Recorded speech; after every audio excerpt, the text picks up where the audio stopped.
పోసాని మురళీకృష్ణ గారు ఒక డిబేట్లో కంతేరు దగ్గర నాకు 14 ఎకరాలు భూమి ఉందని, అక్కడ వాళ్ళ అక్కనో చెల్లినో ఉంటారని, సో ఆయన దగ్గర ఆధారాలు ఉన్నాయని చెప్పడం జరిగింది. సో నేను చాలా సూటిగా లీగల్ నోటీస్ కూడా ఆయన పంపించడం జరిగింది. ఒకసారి కాదు 2 సార్లు పంపించా. 2 సార్లు ఆయన రిజెక్ట్ చేశారు. ఎందుకు రిజెక్ట్ చేశారో ప్రజలకు ఇప్పుడు ఆయన చెప్పాలి. అంటే మీరు ఆరోపణలు చేస్తారు, పారిపోతారు. మేము ఆ బురద మేము దుడుచుకోవాలా? మీరేమన్నారు? 14 ఎకరాలు ఉందన్నారు. మీ అక్కనో చెల్లినో అక్కడనే ఉంటారు అని చెప్పారు. మళ్ళీ నిరూపించండి. అంత ట్రాన్స్పరెంట్ డాక్యుమెంట్లో మీరు అధికార పార్టీకి చెందిన వ్యక్తి, గతంలో ఒక కార్పొరేషన్ చైర్పర్సన్గా కూడా చేసిన వ్యక్తి. సో ఆధారాలు మీకోసం చాలా తేలిక కదా. ఎందుకు మీరు ఫస్ట్ నోటీస్ రిజెక్ట్ చేశారో ప్రజలు చెప్పాలి. రెండోది, ఆధారాలు ఉంటే ఎందుకు ప్రజలు బయట పెట్టట్లేదు? ఇట్లా ఏంటంటే వైకాపా వాళ్ళకి ఆరోపణలు చేస్తాం, బురద జల్తాం, పారిపోతాం అలవాటు. దానికి చెక్ పెట్టేదానికి ఈరోజు నేను డిఫమేషన్ కేసు వేసాను. నేను దాంట్లో చాలా స్పష్టంగా చెప్పా, ఇమ్మీడియట్గా క్షమాపణ చెప్పాలని. అదేవిధంగా నన్ను పెట్టిన ఇబ్బందులకి 5 కోట్ల రూపాయలు చెల్లించాలని కూడా నేను నోటీస్లో చెప్పడం జరిగింది. నేను న్యాయ పోరాటం చేస్తాను. కొంచెం టైం పట్టినా నేను వదిలిపెట్టాను. నేను ఎవరిని వదిలిపెట్టదలుచుకోలేదు. గతంలో కూడా మీరు చూశారు, సాక్షి పైన కూడా వేశాను, ఇతర వైకాపా నాయకుల పైన కూడా నేను డిఫర్మేషన్ సూట్ వేశాను. అలానే నేను ఎవరిని వదిలిపెట్టానని వాళ్ళందరికీ ఈ సభాముఖంగా హెచ్చరిక జారీ చేస్తూ, ఇక్కడ మీడియా మిత్రులు కానీ ప్రశ్న ఉంటే దానికి నేను సమాధానం చెప్పేదానికి సిద్ధంగా ఉన్నా.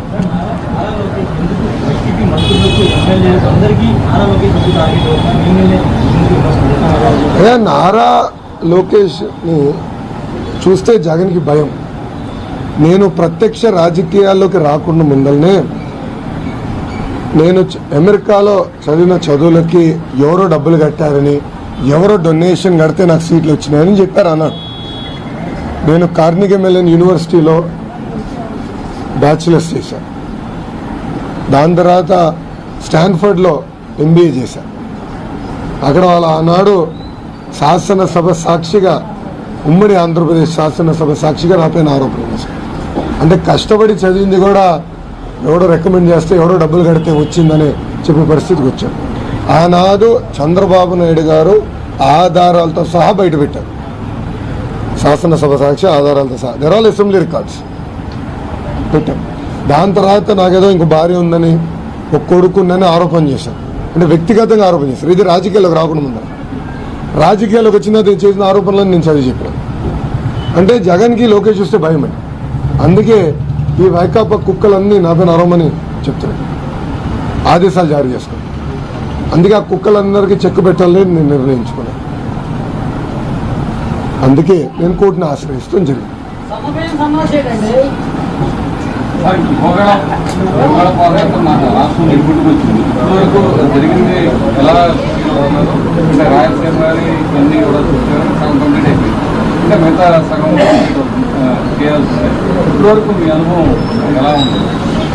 జనవరి 27న యువగలం పాదయాత్ర ప్రారంభించాం.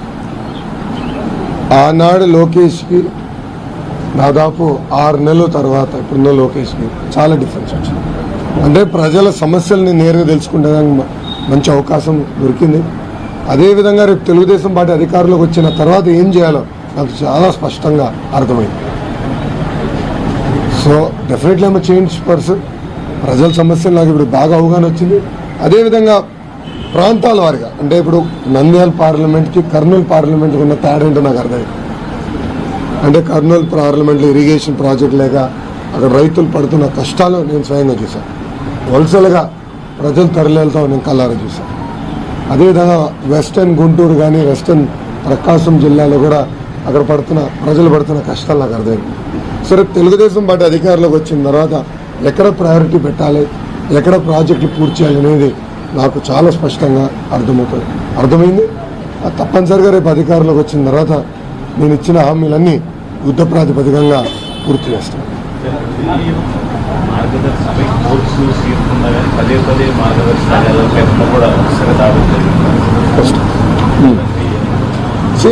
ఇప్పుడు ఈ ప్రభుత్వం ఏంటంటే ఎవరన్నా ఈ ప్రభుత్వ వ్యతిరేకంగా మాట్లాడినా, ఈ ప్రభుత్వం వ్యతిరేకంగా పోస్ట్ చేసినా, ఈ ప్రభుత్వం వ్యతిరేకంగా న్యూస్ ఛానల్లో ఒక వార్త వేసినా, పేపర్లో రాసినా వాళ్ళందరిపైన దాడులు చేస్తున్నారు.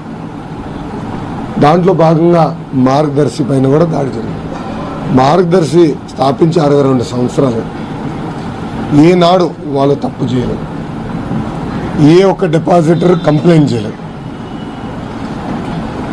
కావాలని ఒకే అంటే మార్గదర్శిని యజమాని, ఈనాడు యజమాని ఒకటే కనుక మార్గదర్శి మీద దాడులు చేస్తే, ఇబ్బంది పెడితే ఆటోమేటిక్గా పేపర్లో ఈ ప్రభుత్వం చేస్తున్న అవినీతి వార్తలు రాయకుండా ఉంటారన్న ఆలోచనతో ఈ దాడులు చేస్తూ జరుగుతుంది. మీడియా మిత్రులపైన కూడా దాడి జరుగుతుంది కదా.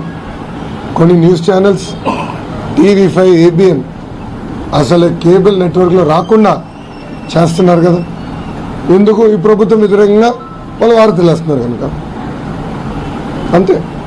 అంటే నేను ఇప్పుడు దాదాపు ఒక సంవత్సరం క్రితం చెప్పా, జగన్ ఒక సైకో ఇట్లా వ్యవహరిస్తాడు. అతను అనుకుందే రైట్ అని, అతను అడ్డంగా ఎవరు వచ్చినా చంపేస్తాడు. అందుకే బాబాని చంపేశాడు. అతను వ్యతిరేకంగా మాట్లాడిన తల్లి చెల్లిని మెడబట్టి బయటికి గంటేశాడు.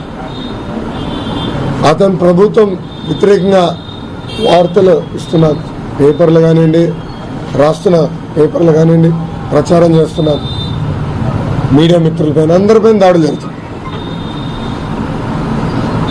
ఇవన్నీ ఈ ప్రభుత్వంలో అనివార్యమని నాకు అర్థం.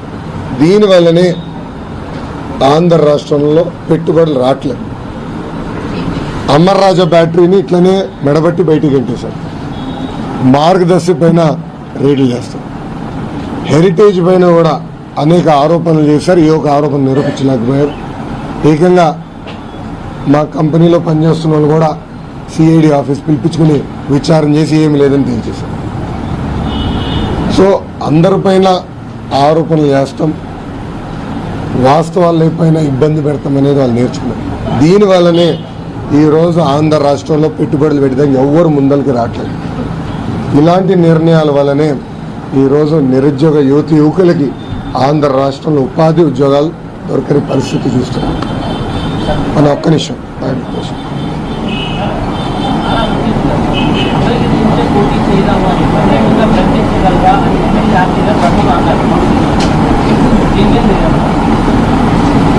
ముందల కరకట కమలాసన RK గారిని నేను సూటిగా ప్రశ్నిస్తున్నాను. ఎన్నికల ముందల కొండ పోరంబోకు, వాగు పోరంబోకు, ఫారెస్ట్, అదేవిధంగా రైల్వే భూములన్నీ రెగ్యులరైజ్ చేసి పట్టాలు ఇస్తానని 2019 ఎన్నికల్లో ఆయన హామీ ఇచ్చాడు. ఏమైంది ఆ హామీ అని సూటిగా ప్రశ్నిస్తున్నా. నంబర్ 1. నంబర్ 2, ఇక్కడి నుంచి కరెక్ట్గా 100 మీటర్ల దూరంలో ఉన్న మెయిన్ రోడ్ పైన ఆనాడు బహిరంగ సభ పెట్టి జగన్ గారు ముందల ఆయన చెప్పింది ఏంటి? రాజధాని అమరావతి రాజధాని ఎక్కడికి పోదు, ఇక్కడనే రాజధాని ఉంటుంది. అవసరమైతే జగన్ నేను అడుగుతా, బతిమలాడతా, కాలు పట్టుకుంటా, జుట్టు పట్టుకుంటా చాలా చెప్పాడు. ఎందుకు ఆ హామీ నిలబెట్టుకోలేదని అడుగుతున్నా. 3 ముక్కల ఆటలో బిల్లు ప్రకటించినప్పుడు ఈయన దానికి అనుకూలంగా ఓటు ఎందుకు వేశాడని అడుగుతున్నా. ముందర దానికి సమాధానంగా నేను ఓడిపోయా 2019లో. నేను ఎక్కడికి వెళ్ళలేదే. ఆయనకన్నా ఎక్కువ సేవనే ప్రజలు చేస్తున్నా. దాదాపు 27 సంక్షేమ అభివృద్ధి కార్యక్రమాలు మంగళగిరి ప్రజల కోసం లోకేష్ చేస్తున్నాడు. అది మంగళగిరి ప్రజల పట్ల నాకున్న చిత్తశుద్ధి. ఆయనకే ఆరోపణలు చేసి పోతాడు స్వామి. ఆయనకేం పోయింది? ఆయన ఏం చేశాడు? ప్రతిపక్షంలో ఉన్నప్పుడు ఒక్క పని చేయాల. ప్రతిదీ లిటిగేషన్లో పెట్టేవాడు. ఎవరికైనా భూములు ఇవ్వాలంటే లిటిగేషన్లో పెట్టేవాడు. ప్రతిదీ అడ్డం పడ్డేవాడు. మాకు చిత్తశుద్ధి ఉంది, నాకు చిత్తశుద్ధి ఉంది కనుకనే నేను సేవ చేస్తున్నా ప్రజలు. ఇంక నేను ఎక్కడ పోతా? నేను గతంలోనే పాదయాత్ర చేస్తున్నా. నా మనసు ఎప్పుడు మంగళగిరి వైపు ఉంటుంది. అందుకే ఈరోజు కూడా సేవ చేస్తాను. నేను ఇన్ని సెల్ఫీలు దిగా, గత 3 రోజులుగా నేను సెల్ఫీలు దిగా. ఇది ప్రజలు చేసిన మంచి పనులు చూపిస్తూ నేను సెల్ఫీలు దిగా. ఆయన ఒకటి దిగమని చాలు. ఆయన చేసింది, ప్రభుత్వం చేసింది. అప్పుడు నేను డిబేట్కి వస్తాను. అంతేగాని ఇచ్చిన హామీలు నిలబెట్టుకోకుండా తప్పించుకుని నా గురించి మాట్లాడతాం కరెక్ట్. 2024లో మంగళగిరిలో పోటీ చేసేది లోకేష్, ఎప్పుడు లేని మెజారిటీతో గెలిచేది కూడా లోకేష్. ఆ డౌట్ వద్దు.